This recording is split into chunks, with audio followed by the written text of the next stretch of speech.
પોરબંદરની પેરેડાઇઝ સુપરમાર્કેટની 60 દુકાનોની હરાજી માટે 3 વર્ષ પૂર્વે 3 પ્રયાસ નિષ્ફળ થયો હતો। ત્યારબાદ દુકાનો પડતર હોવાથી જર્જરિત હાલતમાં ફેરવાઈ ગઈ છે। ત્યારે વધુ એક વખત આ દુકાનો માટે ફોર્મ ભરવાની છેલ્લી તારીખ 20 નવેમ્બર અને હરાજી 25 નવેમ્બરના રોજ કરવાનું જાહેર કરાયું છે। પોરબંદરમાં 1.5 દાયકાથી પણ વધુ સમય પહેલા પેરેડાઇઝ સિનેમા સામે પ્રજાના પરસેવાના લાખો રૂપિયા ખર્ચી 60 દુકાનો સામેની સુપરમાર્કેટ બનાવવામાં આવી હતી, જેનું નિર્માણ થયા બાદ વર્ષો સુધી લોકાર્પણનું મુહૂર્ત ન આવતા આ માર્કેટ જર્જરિત થઈ ગઈ હતી અને બિસ્માર હાલતમાં રહેલી માર્કેટ આવારા તત્વોના અડ્ડા સમાન બની ગઈ હતી।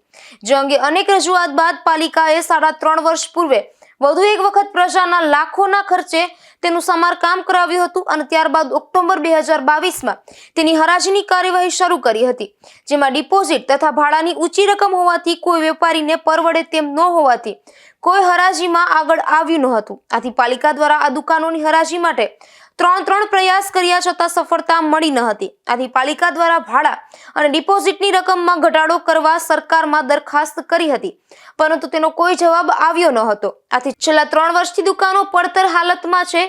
માર્કેટના અંદરના ભાગે જાડી ઝાખરા ઉગી નીકળ્યા છે, શટરોમાં કાટ લાગી ગયા છે અને મોટાભાગની દુકાનોની દિવાલોમાં તિરાડો પડી ગઈ છે।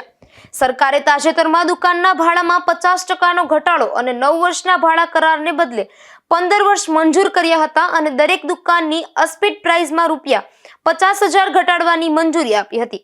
આથી મહાનગરપાલિકાએ તારીખ 17 નવેમ્બરના રોજ 60 દુકાનોની હરાજી કરવાનું જાહેર કરાયું હતું, પરંતુ હરાજીના દિવસ સુધીમાં 60 દુકાનોમાંથી માત્ર 3 જ દુકાનો માટે 3 લોકોએ હરાજીમાં રસ દાખવ્યો હતો।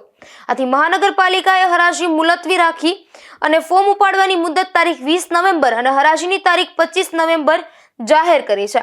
નિપુલ પોપટ સાથે અશોક થાનકી, ગુજરાત ન્યૂઝ, પોરબંદર।